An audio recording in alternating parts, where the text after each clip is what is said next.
మార్గశిర గురువారం విశిష్టత.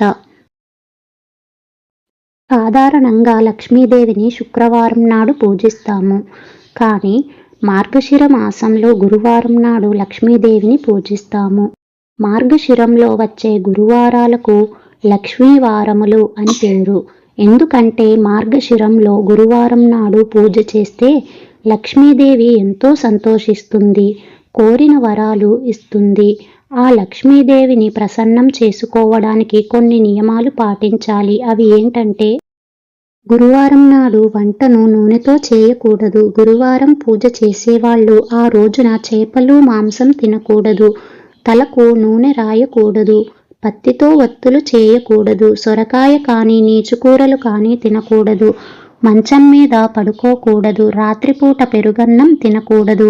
ఈ విధంగా చేయకూడదు అని చెప్పిన నియమాలను ఆనాడు పాటించకపోతే పాటించని వారి ఇళ్లలో లక్ష్మి ఉండదు. ఉన్నదానికంటే ఎక్కువ దరిద్రులు అయిపోతారు.